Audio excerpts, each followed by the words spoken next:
Baiklah, kalau ikutkan saya dah mula record. Jadi kita continue pembelajaran kita pada minggu lepas. Saya harap suara saya clear dan tak terganggu dengan bunyi belakang.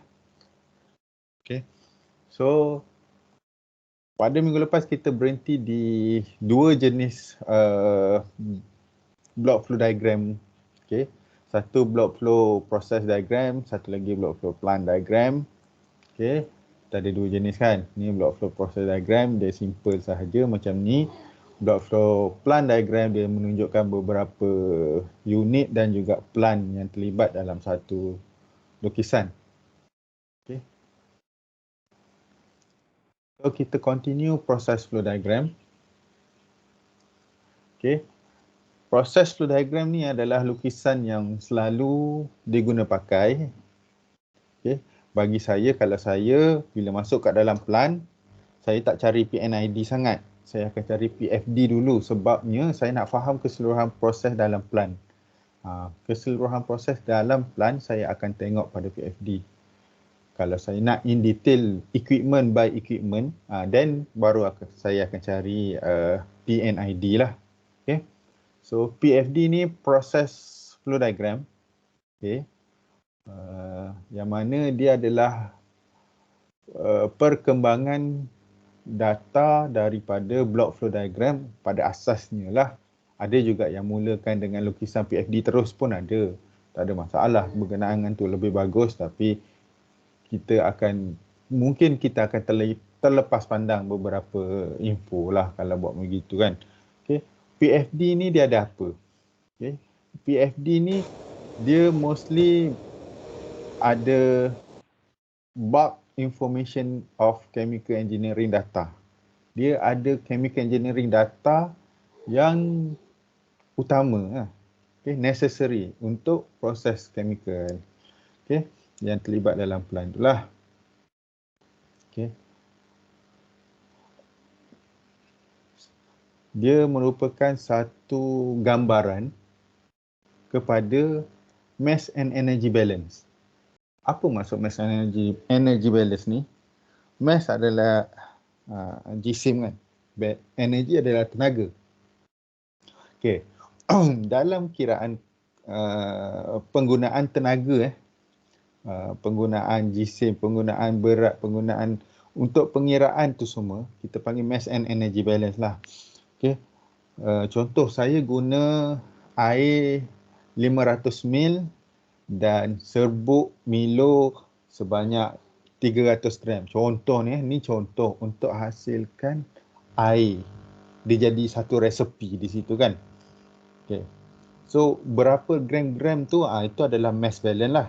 Maksudnya bila kita masukkan 300 gram serbuk Milo tadi dengan air, okay, air yang berapa ratus gram tadi saya sebut 500 gram. So, bila kita tambah kedua-duanya, secara logik dan asasnya berat dia adalah 500 campur 300 tadilah menjadikan berat air Milo yang terhasil. Okay. Contoh lagi saya bagi, awak ada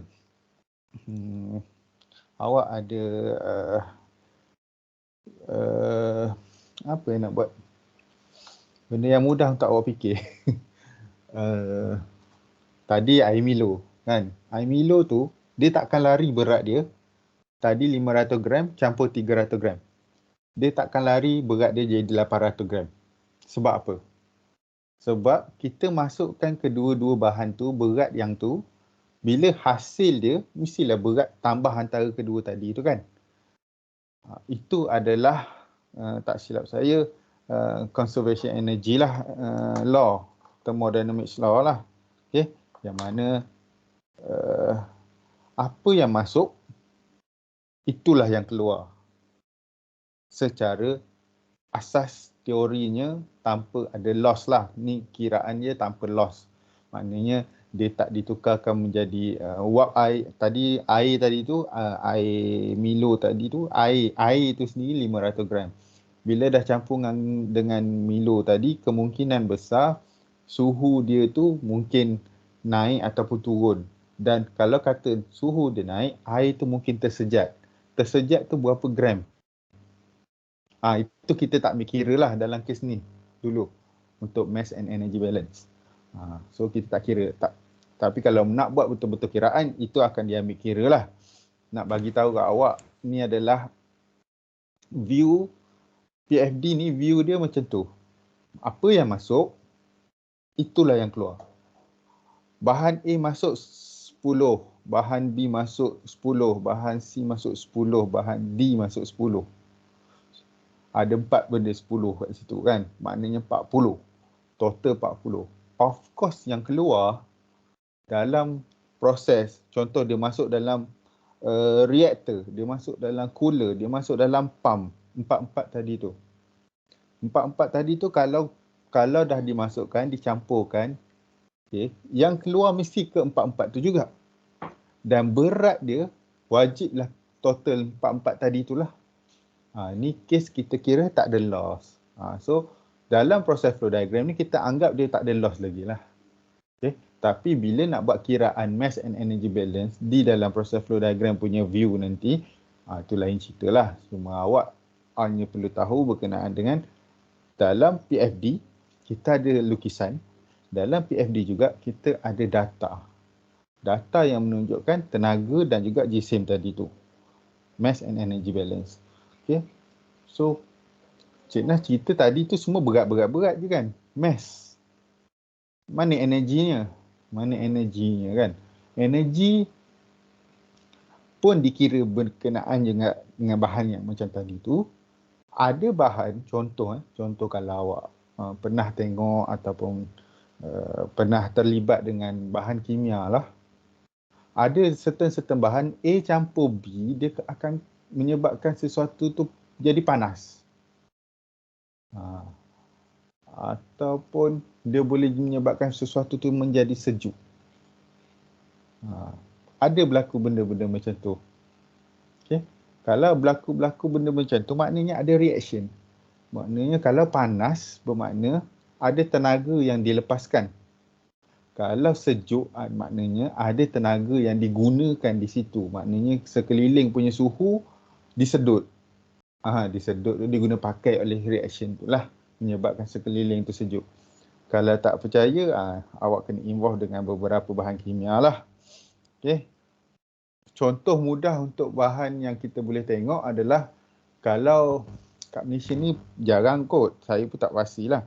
Tapi kalau kat luar negara, kat luar negara, kalau awak duduk kat negara yang sejuk kan, sejuk, panas. Kita panas. Dia yang sejuk ni, yang bersalji ni. Okay. So dia ada macam satu bentuk heat pad tu. Dia ada jual heat pad. Kalau siapa-siapa pernah pergilah. Okay. Ada yang jenis macam-macam jenis lah. Ada yang kita kena patahkan kat tengah tu lah. Nanti tiba-tiba benda tu jadi panas. Tu berlaku reaction lah di situ. Yang tu lah reactionnya. Tiba-tiba panas. Padahal kita tak bagi pun tenaga haba dekat situ. Maknanya dia simpan tenaga tu lama dah. Bila kita patahkan, dia bertindak balas di situ, menyebabkan jadi proses reaction exothermic. Exothermic maksudnya dia melepaskan tenaga. So sebab tu awak akan rasa heat pad tu panas. Macam itulah. So benda-benda macam tu dikira juga dalam PFD. Okay. Ada mass and energy balance dia. Okay. Untuk level awak, saya tak terangkanlah macam mana mengira tu. Pengiraan tu kita tidak include dalam silibus lah. Okay. Tapi pengenalannya macam saya cakap sekarang ni lah. Tu pengenalan kepada awak, ada maklumat tu. Okay. Dalam lukisan PFD, kita yang saya akan bentangkan lah dalam presentation ni, kita tak ada standard tau. Standard yang diterima pakai semua. Tak. Kita ada beberapa jenis standard. Okay. Beberapa standard yang diguna pakai. Okay. Mungkin standard ni berbeza sedikit je daripada company yang lain-lain. Okay. Contohnya adalah lukisan heat exchanger company A begini. Lukisan heat exchanger yang sama bagi company B begini. Dia tak ada satu standard yang dia guna pakai, sebab kadang-kadang company tu dia pakai in-house simbol, kita panggil. Simbol yang dia sendiri create. dia sendiri buat. Macam contoh awak gunakan yang awak gunakan apa ni, macam mana awak macam mana nak cakap, lukisan yang awak buat masa SEM 1 menggunakan block dan juga W block. Ingat tak AutoCAD? Dalam AutoCAD tu awak boleh buat satu library kan, library of symbol. So menggunakan action bukan action, arahan block ataupun W block. Awak lukis satu bentuk valve. Saiz sekian, awak namakan valve tu sebagai globe valve. Mungkin awak masuk company tu, awak pakai globe valve yang jenis macam tu lah, lukisan tu lah. Pergi kat company lain, kemungkinan besar dia ada bentuk globe valve yang berbeza pula. So dia jadi in-house symbol. Sama ada dia guna in-house symbol ataupun dia guna standard yang berbeza. Okay? Kita ada standard lukisan tu kita ada. Okay? Tapi dia kadang-kadang company tu dia specialize buat equipment tu. Company lain tak buat equipment tu. Company lain nak ada equipment tu kena beli kat kedai dia, dekat company awak. Macam tu. So dia mesti kena lukis dia punya standard. Macam itulah lebih kurang.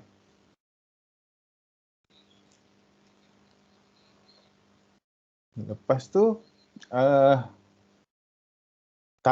dalam perbezaan sebegini, tapi semua company pun lebih kurang je lah dia punya maklumat yang nak disampaikan. Okay? Dia nak sampaikan proses tu. Okay? So typical, kebiasaannya PFD akan ada 4 ni. Setidak-tidaknya lah dia akan tunjukkan ke semua alatan utama. Itu nombor pertama. Kemudian dia akan tunjuk flow daripada mana perginya kepada mana laluannya. So dia akan ditunjukkan. Dan juga dalam pipe tu, dalam lukisan flow tu akan ada satu table kat bawah di mana dia akan tunjukkan apa konten dalam tu. Itu yang datang mass and energy balance tadi ni. Okay.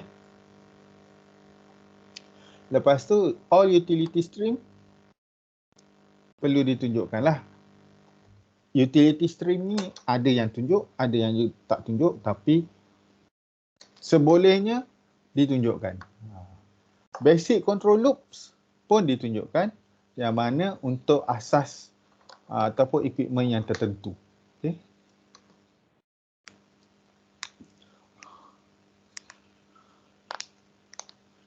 Okay. So dalam basic information yang patut ada lah.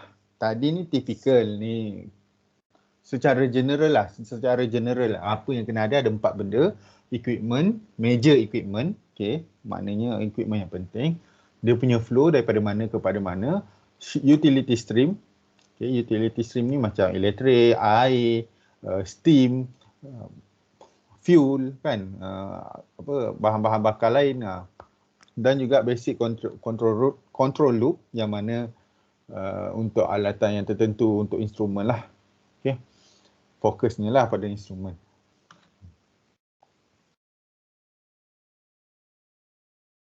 Basic information in PFD yang perlu ada, okay. Dia ada 5. 1, 2, 3, 4. Sorry, 4. Ada 4. Okay. 4 PFD, basic information dalam PFD, iaitu kena ada plan design basis, kena ada scope of process dia, kena ada equipment configuration, kena ada utilities. Ni asas dalam basic information dia untuk PFD. Plan design basis adalah kita tunjukkan laluan dia, kita tunjukkan dari mana kita ambil bahan tertentu, berapa kelajuan dia, apakah kondisi, maknanya pressure ataupun temperature dia. Scope of process, kita kena identify lah scope process tu. Maknanya apa berlaku, lepas sini jadi apa, pergi sini jadi apa. Dalam equipment configuration pula, dia tunjuklah mula-mula masuk kat mana, kemudian pergi ke alat apa, kemudian masuk ke alat yang mana pula, dan juga beberapa main instrument lah yang mana dia relate dengan main control loop tu.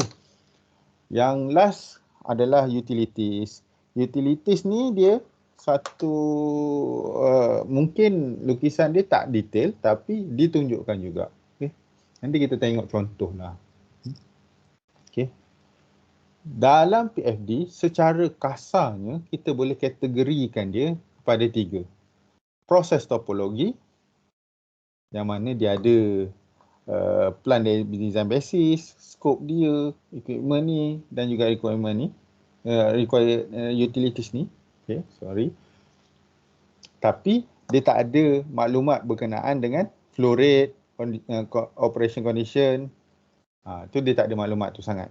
Okay, tu proses topologi. Stream information adalah satu table yang tunjukkan apa keadaan dalam pipe ataupun laluan tu. Okay. Stream information tu dia ada maklumat fizikal dan juga chemical untuk setiap bahan di dalam setiap pipe. Kalau ada 10 pipe, bukan 10 pipe lah. Pipe kita boleh kira dalam PNID. Tapi untuk flow ni dia main pipe lah. Okay, nanti kita tengok lagi. Equipment information. Okay. Berapa tenaga digunakan untuk equipment ni? Dia pakai apa, jenis apa. So ada juga table tu. Nanti kita tengok. Okay. So saya nak tunjukkan satu proses benzin. Proses nak menghasilkan bahan kimia bernama benzin. Okay. So ni adalah PFD. Okay, sorry. Ni adalah PFD. Cuba awak tengok. Dia ada apa? Proses topologi. Proses topologi ni lukisan ni lah. Lukisan ni. Dalam lukisan ni dia ada ni. Plan design basis, scope process, equipment configuration, required utilities. Okay. So, betul tak dia kata ada apa? Dia ada apa tadi? Plan design basis. So, yalah, plan design lah ni. Daripada tangki, pergi ke tangki simpanan sini, pergi masuk pump, pergi masuk sekian. Okay. Scope of process. Daripada sini kita tahulah proses untuk lukisan ni daripada mana ke mana. Nak jadi apa? Toluene campur hidrogen. Okay, kejap saya tak pasti nak hilangkan bawah ni macam mana. Okay. Toluene campur hidrogen. Hasil dia akan jadi benzin dan juga fuel gas. So, tu scope dia lah. Scope proses kita. Kemudian equipment configuration. Susunan dia. Daripada tangki ataupun mungkin lori hantar ke apa ke, kita tak tahu. Dia kalau kat sini dekat sini dia tak ada maklumkan apa ni. Biasanya ni adalah tangki lah. Okay. So toluene dia hantar masuk kat tangki pertama, tangki. So dalam lukisan PFD ni adalah format dia lah. Okay. Dia ada TK, dia ada tulis lah. TK 101 ni apa maksud dia? P101A/B ni apa maksud dia? So semua tu ada. Okay. Dan kalau nak tahu, nanti saya sebutkan benda yang saya nak cakap tadi. Equipment configuration ni, dia ikut susunan. Daripada sini, masuk sini dulu. Kemudian, daripada sini pergi ke sini. Untuk laluan toluene lah. Kalau untuk laluan hidrogen, dia tak masuk tangki mana-mana. Dia terus masuk kat sini. Bercampur dengan toluene kat sini. Kemudian dipanaskan. Macam mana saya tahu dia dipanaskan? Ada dua maklumat yang saya nampak kat sini. E101 adalah feed preheat. Preheat maknanya pemanas lah kan. Pemula untuk memanaskan proses lah. Okay. Dan satu lagi yang saya nampak kat bawah ni adalah HPS. Kalau bukan salah, kalau nampak perkataan HPS. High Pressure Steam. HPS ni adalah maklumat yang keempat ni. Required Utilities. Dia pakai High Pressure Steam. Okay, dia pakai High Pressure Steam. Tapi pump, Cik Nah, pump takkan dia tak pakai utilities. Sebab tu saya cakap tak semua equipment pun dia tunjuk utilities. Okay, ada beberapa dia tunjuk lah. Okay. Macam ni. Ni bahagian pembakar ni. Combustion punya. H101. Feed heater. Pemanas bahan mentah. Bahan yang dimasukkan. Okay. So, masuk sini. dia punya utilities adalah udara dan juga FG. FG ni apa? Fuel gas. Contoh dia pakai gas, petroleum ke, fuel gas bukan petroleum. Sama ada propane ke, butane ke, methane ke. Okay, so itu adalah fuel gas. So ni adalah utilities. Air adalah udara. So udara adalah satu bentuk utilities. Fuel gas pun satu bentuk utilities. So dia comply semua ni. Dia follow. Ada plan design basis. Ada scope proses dia. Ada susunan equipment. Ada utilities. So cukup. Untuk lukisan sahaja. Bahagian proses topologi. Belum masuk stream information, equipment information. Belum masuk lagi. Okay. So apa yang dicakap kat sini apa yang saya cakap tadi lah. Okay. So simbol ni, simbol-simbol ni tu yang saya cakap, dia ikut atas company awak pakai standard apa ataupun dia ada standard yang dia sendiri. So tangki, mungkin tangki tu bentuk macam ni, so dia lukis macam ni. Dan juga bila dia check, contohlah dia check ASME punya standard.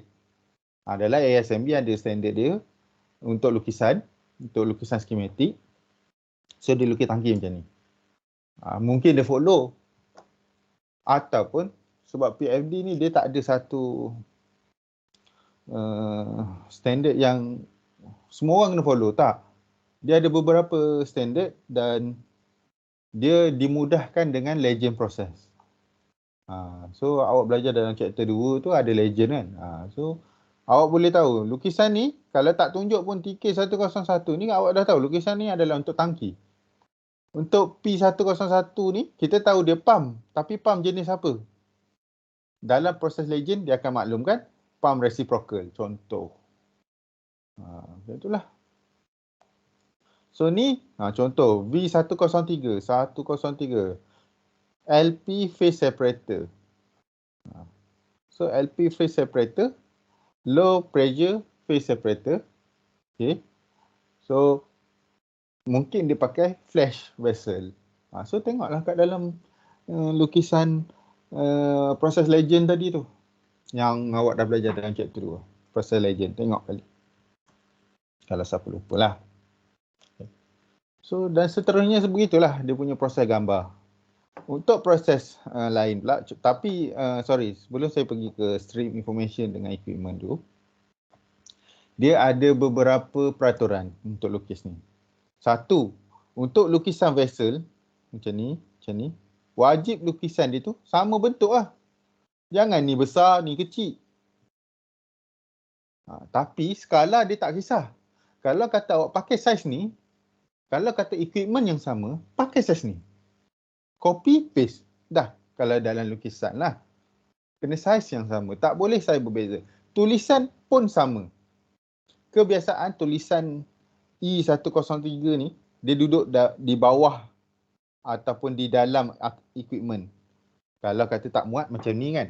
So dia duduk atas, duduk tepi yang berhampiran dengan lukisan itu sendiri. Okay. Seterusnya, ada nombor setiap ni line ni.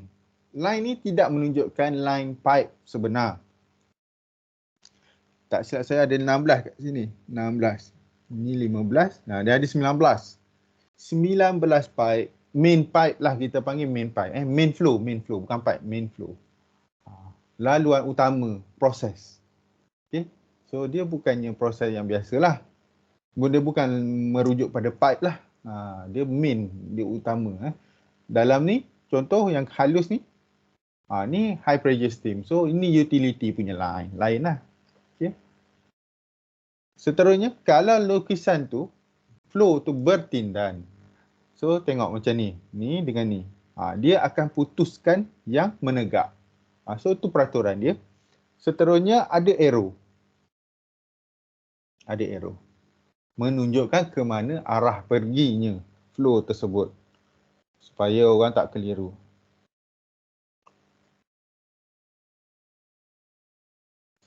Okay. Seterusnya kita tengok lagi. ASME. Contoh standard yang ada. Nanti saya rasa saya pernah share dengan awak standard-standard yang ada. Betul ke? Saya pernah share ke sebelum ni? Standard-standard yang ada? Saya nak tengok balik. Saya rasa macam saya pernah share standard. Tak pasti. You pun dah ingat class material. Ni dalam class material, general class material, kita ada ANSI, ISA, S5.1 standard, ISO punya standard. Dan ada beberapa lagi standard yang saya pernah mention sebelum ni lah. ASME tadi kan. So, saya dah pernah bagi standard-standard ni. Kalau buka file tu, dia adalah dia punya lukisan simbol-simbol apa yang awak pakai. Okay. Sorry. Seterusnya kita tengok pada maklumat yang seterusnya, stream information. Maksud stream information adalah stream laluan. Flow tadi. Setiap flow ni 1, 2, 3, 4 sampai ke 19. Kalau ada 20, ada ke 20? Tak ada. Saya tahu 19 je ni. Okay. Tu semua kena letak juga maklumat dia. Apa dalam tu. Okay, tu nanti kita tengok jap. Contoh dia. Nanti kita tengok contoh dia. Okay, ni contoh dia. Ada 19. 19 lah. Kena buat. Okay, apa maklumat yang kena ada? Stream number dia ni 1 sampai 19. Maknanya nombor tadi kan. So, contoh yang kita kena ada dalam stream tadi tu, dalam lukisan tadi kena pastikan ada arrow ingatkan yang tu. Okey.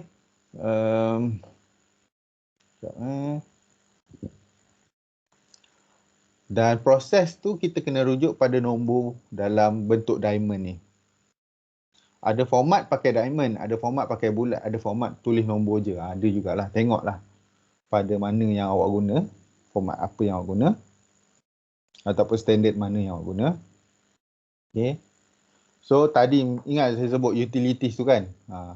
Kena beritahu lah. Dalam lukisan tu kena beritahu utilities tu dia pakai apa. Contoh LPS tadi saya sebut HPS ni. Ni ada HPS kat sini.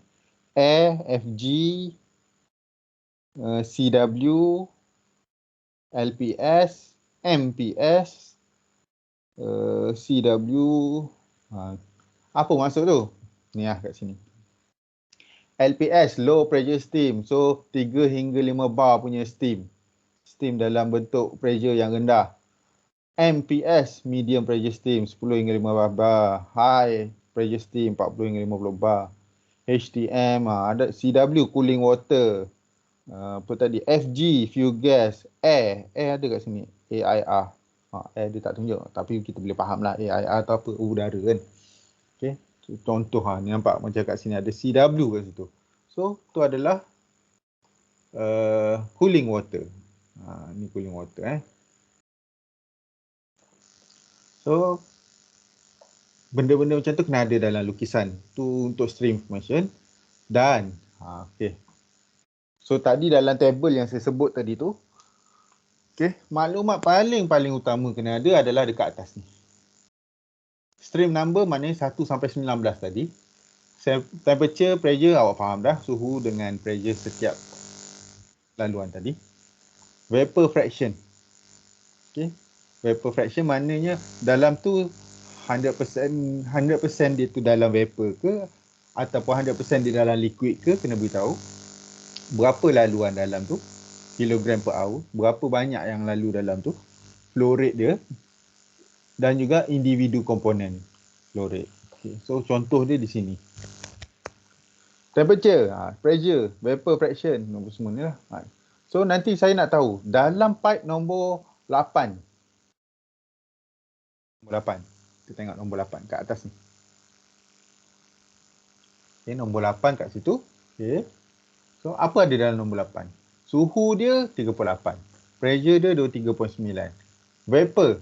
Vapor fraction maknanya dia 100% dalam bentuk vapor. Mass flow 9.2 tan. 9.2 tan dalam sejam. Kalau dalam bentuk mol, kilomol per hour dia tukarkan dah. So komponen dalam tu, dalam nombor 8 tadi tu ada apa dalam dia? Ada hidrogen, methane, benzin, toluene. Itu at least tu maklumat yang kena ada dalam lukisan. Okay. Macam mana saya nak dapat lukisan ni? data ni macam mana. Okay. Macam mana nak dapat data tu adalah saya tunjukkan ke awak yang awal tadi saya ada maklumkan mass dan energy balance. Mass and energy balance. Okay. Maklumat tu dia ambil daripada mass and energy balance. Kita anggaplah plan ni tak bina lagi. Kita kena buat kiraan manual satu demi satu. Ya, kena buat manual. Contoh. Okey, contoh Nombor 4. Nombor 4 adalah campuran nombor 2 dan juga nombor 3 dan juga nombor 5.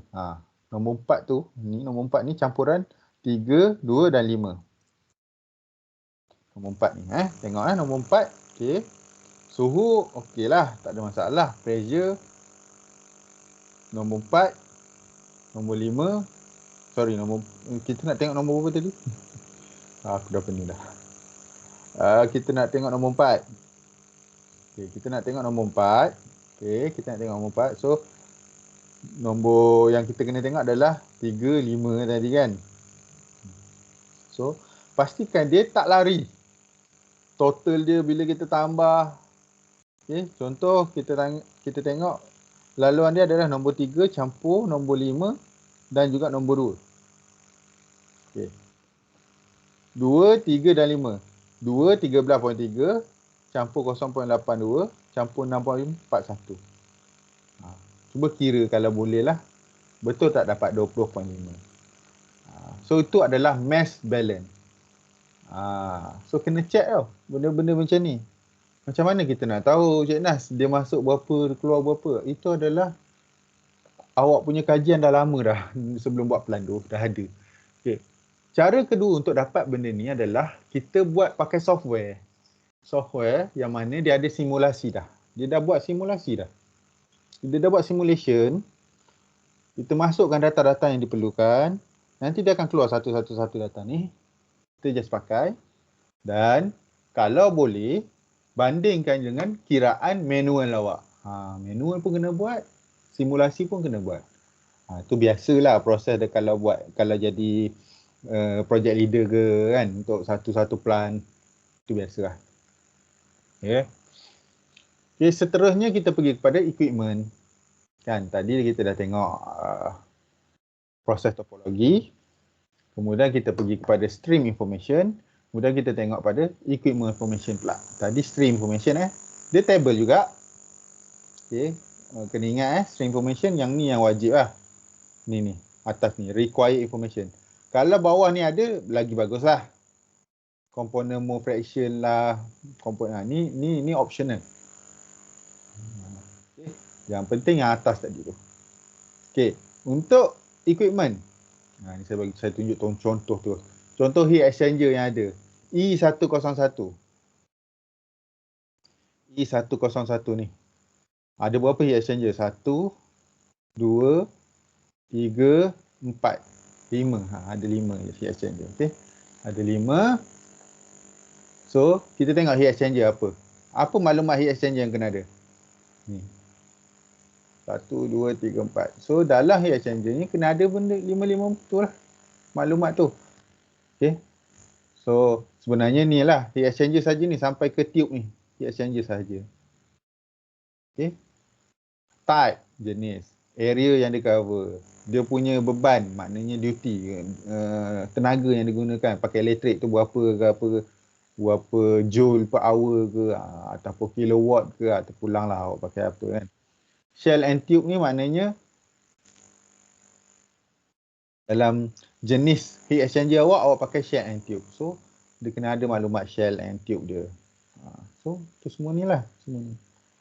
Contoh lain lagi saya bagi. Contoh, kita tengok pada equipment nombor TK101. TK101 tank. TK101 ni tank. Kena ada apa dalam maklumat tank? Height, diameter, orientation, pressure, temperature, material of construction. MOC. MOC tu material of construction. Dibuat daripada apa So, tank. Kat mana tank? Kalau tank tak silap saya TK. TK kat mana TK? Okay, maklumat TK dia tak letak kat sini. So, tak apa, kita skip kejap. Sepatutnya kena ada lah Okay, so kita tengok T101 lah tower ni. So, untuk tower ada apa? Tower, ada size, ada pressure, ada temperature, dan seterusnya lah. So, tower T101 ni. Kena semua maklumat tu lah, kena ada. So, macam mana Cik Nas? Tak faham dah saya apa yang Cik Nas nak terangkan ni. So, sebenarnya dalam PFD, dalam lukisan PFD, kena ada lukisan ni.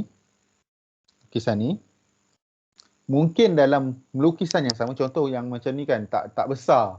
Lukisan dia tak besar. So, boleh masukkan data yang ni dekat bawah dia. Ataupun buat satu muka surat baru. Hanya khas untuk data ni sahaja. Dan seterusnya, maklumat berkenaan equipment. Sama ada dalam muka surat yang sama ataupun muka surat lain. Kita tak nak maklumat tu cluttered, berserabut kat dalam satu muka.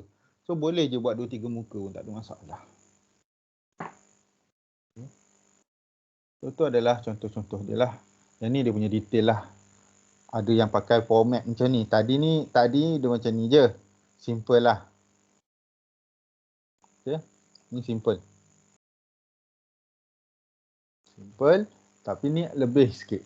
Dia masukkan data yang mana patutnya kita letak dalam string information ni. Dia masukkan juga data tu. Okay. Contohnya dia pakai ni. Dia masukkan temperature, pressure dan juga mass flow. So ni kita panggil flag. Bendera. Okay. Ni bendera ni. Equipment flag lah. Flag. Okay. Bentuk diamond maksudnya nombor pipe, nombor flow. Ni 1, ni 3, ni 2, mana 2, ni 5, ni 4. Tu. Okay. Untuk petak macam ni temperature, pressure. Ni semua kena ada dalam legend. Ataupun letak juga dekat sini. Ni legend lah kita panggil ni. Nak mudah kita letak dalam legend. Nanti taklah berserabut. Tengok sini pun dah berserabut. Okay. So lukisan yang sama tadi, proses yang sama tapi lebih cluttered. Maknanya lebih berserabut nampak maklumat tu. Boleh ke? Tak ada masalah. Sebab dia tak ada standard yang mengatakan kita tak boleh buat. Tak ada. Kita boleh buat. Tak ada masalah. Okay. So maklumat yang ni atas kita. Atas pelukis tu. Atas designer dia. Atas drafter dia. Nak buat macam mana? Terpulang. So ada juga pakai petak macam ni, temperature, pressure, mass flow kan. Ada juga dia tak ikut pun benda ni. Ada yang ni dia tukar jadi pressure, ni jadi temperature. Yang penting nyatakan bentuk-bentuk yang awak guna ni di sini, di legend, maklumkan. Okay. Dan apa lagi yang maklumat yang dia letak adalah yang penting dia ada 3 tadi ni, temperature, pressure, mass. Kemudian okay, kalau perasan ni lebih bagus lukisan dia sebab dia ada ni valve utama. Dalam banyak-banyak tadi lukisan ni, dalam lukisan yang ni dia satu yang dia tak comply, dia tak ada control loop. Yang tadi saya maklumkan kat sini basic control loop. Ni tak ada. Basic control loop kalau tak ada, tidaklah menjadi satu kesalahan. Tapi kalau benda tu melibatkan safety, keselamatan, contoh valve ni dikontrol oleh flow controller. So, saya boleh expect valve ni dia macam satu bentuk valve untuk ciri keselamatan. Kalau kata terlebih dia akan tutup sendiri. Yang tu, jenis-jenis valve yang macam tu. Shutdown valve, maknanya kalau apa-apa emergency berlaku dia akan shutdown. Valve yang jenis macam tu sepatutnya dilukislah dalam PFD. The main valve, main basic control loop lah, main punya instrument. So kita panggil ni satu control loop lah. Macam tu. Okay. Tadi yang saya cakap flag bendera tu, information flag nama dia. Information flag. Okay. So Atas orang, kalau rasa nak buat, dan dia akan buat macam ni. Supaya mudah. Dia tengok juga orang yang baca tu kadang-kadang dia nak tahu terus lukisan tu. Oh, aku nak tengok dalam lukisan ni dah terus ada pressure, temperature aku nak tahu. Dengan berapa flow dia.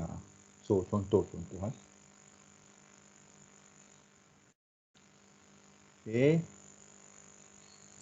So, PFD ni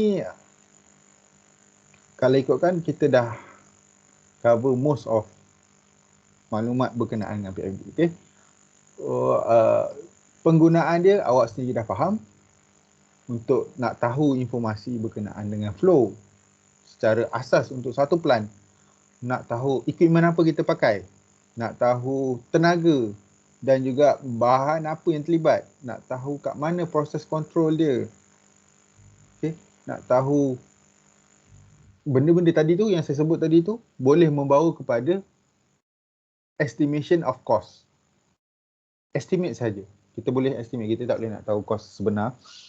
Estimation of cost, sebab nak tahu yang sebenar kena look at PNID lah supaya lebih detail lah. Okay. So dah dapat maklumat-maklumat tu yang ingat balik kalau pada chapter 1 tak silap saya kita ada 4 proses untuk pergerakan design. Okay, proses conception kan, intermediate design lah apa semua tu kan. Ada 4 kan. So daripada maklumat-maklumat ni baru awak faham kenapa baru kita boleh dapat cost. Bila kat sini kita dah dapat cost, baru kita beritahu kepada ni case kalau plant tak dibina lagi lah. Kalau plant dah dibina, penggunaan dia tu lain sikit lah. Okay, penggunaan drawing dia sama je. Drawing yang sama tapi penggunaan dia berbeza lah. Okay. So macam tu lah. Kalau PNID mungkin benda lain pula lah. Fokus kita nak tengok. Okay. So kalau berlaku accident, contoh berlaku kebakaran, kita akan tengok juga PFD sebab kita nak faham dulu proses. Kemudian baru kita tengok kepada PNID dia. Begitulah lebih kurang cerita dia. Okay. Seterusnya, bahagian terakhir dalam chapter ni hanya maklumat dan juga information kepada awak berkenaan dengan document control and revision. Okay. Untuk makluman, kita ada ISO standard kalau kita biasa pakai lah. Dia international punya standard.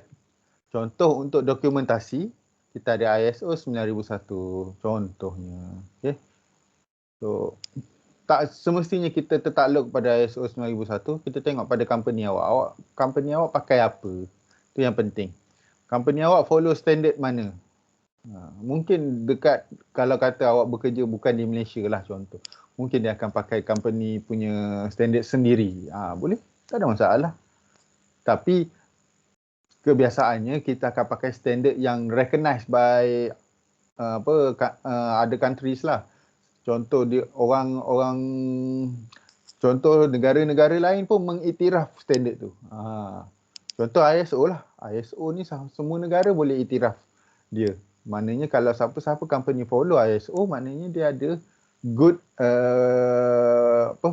guideline yang diguna pakai, yang mana proses dia akan sepatutnya berjalan dengan lancar lah kalau dia amalkan betul-betul apa yang diberi dalam panduan dia.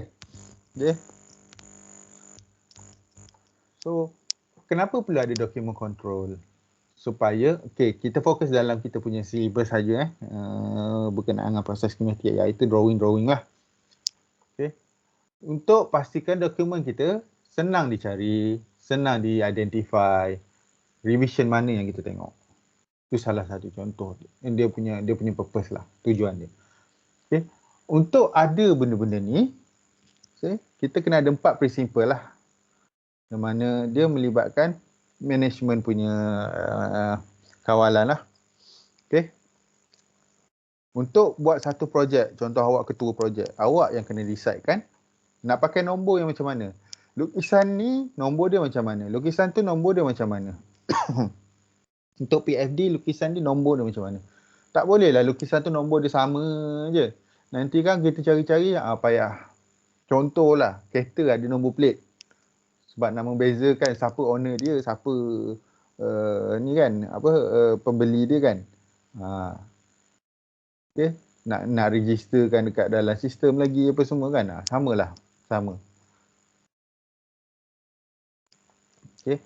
So, numbering system ni sepatutnya sebelum start projek, awak sebagai leader ke ataupun duduk dalam team tu, awak akan tahu macam mana nak bagi nombor ni. Okay. Contoh, lukisan PFD yang pertama, tulislah PFD-001 untuk projek pertama, -001 untuk page yang pertama. Tengok atas awak punya ni macam mana. Kemudian revision pun nak bagi tahu ni, lukisan ni bukan buat sekali buat siap. Hari ni buat. Mungkin 6 bulan akan datang ada penambahbaikan dalam lukisan tu. Revision kedua. Macam itulah. Revision pula kena up daripada revision yang sedia ada. Contoh kalau kita dah buat penambahbaikan baru, kita buat revision baru.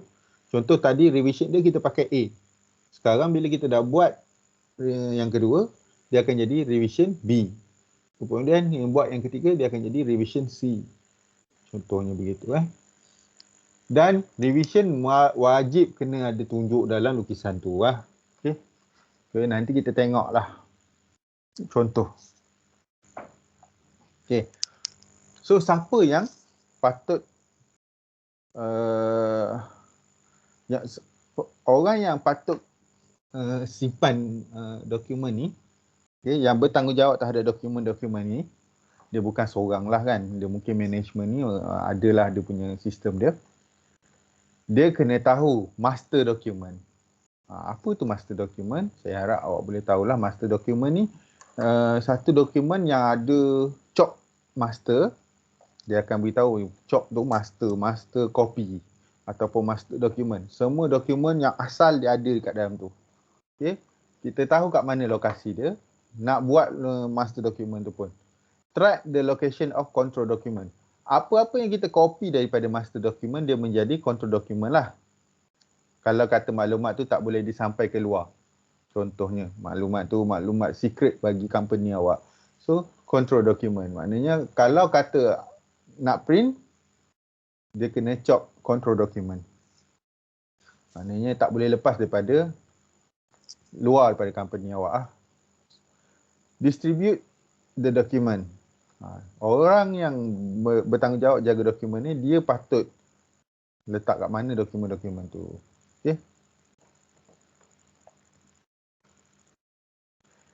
Assures the documents are reviewed. Pastikan dokumen yang dibuat tu, lagi-lagi dokumen yang baru tu, yang baru tambah tu, dia dah dicek lah. Okay. Legible, maknanya boleh diguna pakai. Berada di setiap point yang sepatutnya ada. Okay. Tak semua, kita tak ada ke, mungkin copy master dokumen ni tebal. Control dokumen mungkin nipis je, kita letakkan maklumat berkenaan dengan apa yang berada di kawasan tu lah. Okay. So, pastikan setiap maklumat yang kita sampaikan tu ada di tempat yang kita nak, dan juga dia pun kenalah maintain master list ni. Bila berlaku perubahan dalam dokumen, okay, macam mana nak buat? So, dalam guideline, dalam panduan tu kita kena bagi tahu macam mana nak buat perubahan. Apa proses dia? Okay. Apa metod dia yang kita boleh pakai? Nak kena lukis macam mana? Pakai software apa ke? Kalau kata ada lah. Siapa yang bertanggungjawab untuk sign dia nanti, nak approve dia nanti, nak buat reviewnya nanti. Dan siapa yang macam mana nak buat pengurusan dokumen lama. Takut dia jadi redundant ataupun takut orang terlepas pandang. Ingat dokumen lama ni masih boleh dipakai. Macam mana nak buat tu. Itu semua kena buat satu panduan. Yang mana dalam ISO 9001 ni dia ada panduan-panduan tu dah. Tinggal kita nak follow je lah. Okay. So sebab itulah kita kena buat ISO 9001 implementation. Tu contoh untuk dokumen saja. ISO 9001 ni dia ISO ni dia banyak. Contoh 14001. Tu untuk alam sekitar punya. 45001 kerja selamat. OSH. So dia ada data-data dia yang tertentu, maklumat panduan dia yang tertentu. Okay. So So ni contoh-contoh lagi lah, ni contoh-contoh panduan dia lah. Kalau nak buat dokumen ke, nak tambah dokumen ke, okay, pastikan kat mana kita letak, kita kena track dokumen-dokumen tertentu. Okay. Biasa berlaku ke accident dia, kadang-kadang salah satu boleh benda ni walaupun kita nampak kecil lah, mungkin tak nampak besar, tapi kalau kata dokumen ni tidak disampaikan kepada orang yang betul, tempat yang betul, boleh jadi accident. Contoh SOP. SOP tidak disampaikan untuk buka pump, contoh. Orang yang buka pump tu tak tahu nak buka nak follow SOP macam mana. Sebab awak yang tahu pump awak ni macam mana. Macam itulah company ni yang patut tahu pump ni kalau nak stop kena buat apa dulu. Orang luar biasanya kita akan panggil orang luar untuk buat, untuk maintenance apa semua. Unless dalam company awak ada sendirilah team maintenance. Dia masuk, dia tengok, pump ni dah biasa dah buat. Okay. Tanpa dia sedar, minyak tengah mengalir kat dalam tu, tak ada orang tutup sebab tak pasti SOP. SOP tak ada kat situ. Awak macam mana? Itulah berlaku accident. Begitulah. Sebenarnya bahaya. Boleh jadi hazard kalau tak follow. Okay, so banyak lagi maklumat-maklumat berkenaan dengan panduan dan juga document revisions. Contoh benda yang mungkin terlibat dalam tu, kita ada kat sini lah di CAD punya drawing, kita kena buat lah, kena follow lah dokumen. Okay. Software, kalau kata terlibat dengan software, kena ada maklumat dia apa semua, blueprint, plan layout ke apa ke kan, flowchart ke apa lah. So kena buat dokumen tu semua, tak boleh main redah je. Okay. So untuk buat number, macam-macam faktor lah mungkin awak kena tengok. Okay. Contoh yang tadi kan, yang mula saya cakap nak kena ada numbering system. Numbering system ni, ni contoh lah, consider lah faktor-faktor ni. Proses step ni macam mana.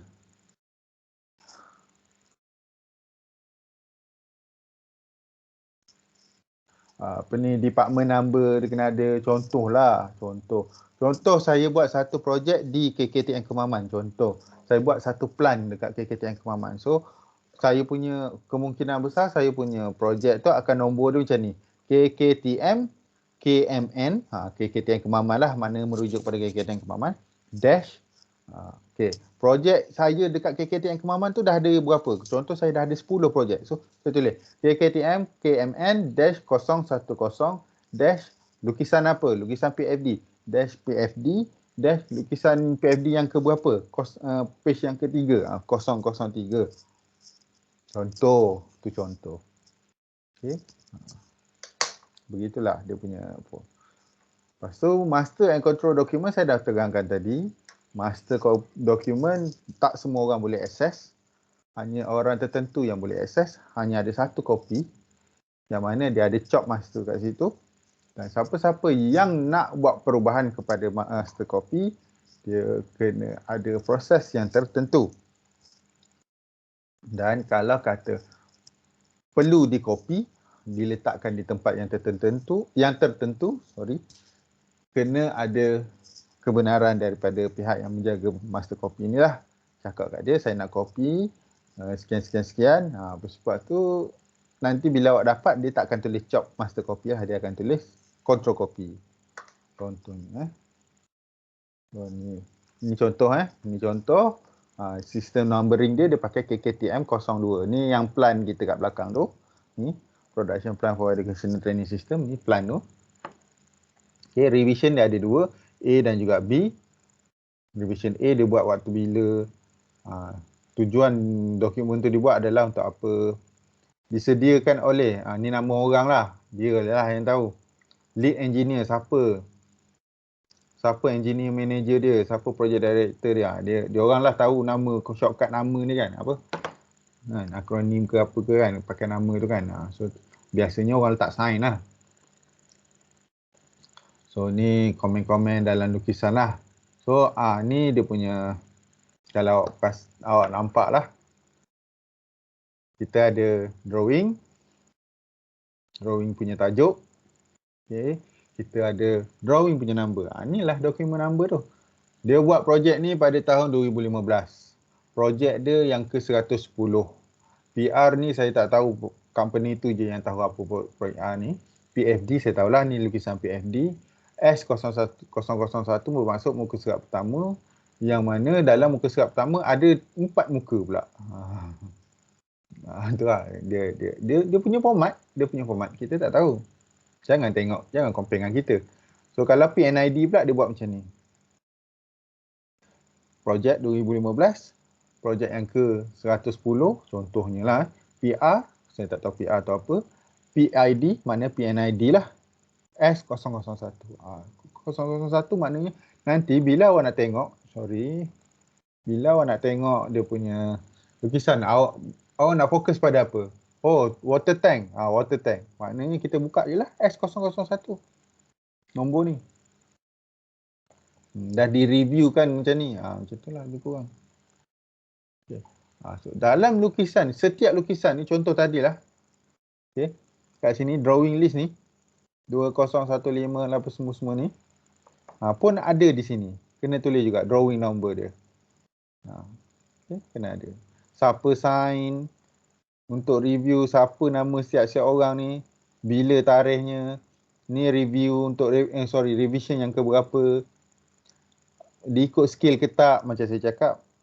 Proses skematik ni dia tak ikut lukisan. Lukisan tu tak tanpa skill, tanpa skala. So project number dia, okay, dilukis oleh siapa, MIL. Saya tak tahulah nama siapa ni kan. Muhammad Ismail ke apa ke kan, saya tak tahulah. Tarikh dilukis, tarikh diperiksa. Okay, siapa periksa, tarikh diperiksa, siapa ke engineer dia, tarikh yang engineer ni periksa, sekian-sekian begitulah. Tajuk projek dan juga tajuk lukisan. So, itulah keseluruhan berkenaan dengan PFD. Jadi saya nak stop recording dulu sebelum kita buat perbincangan.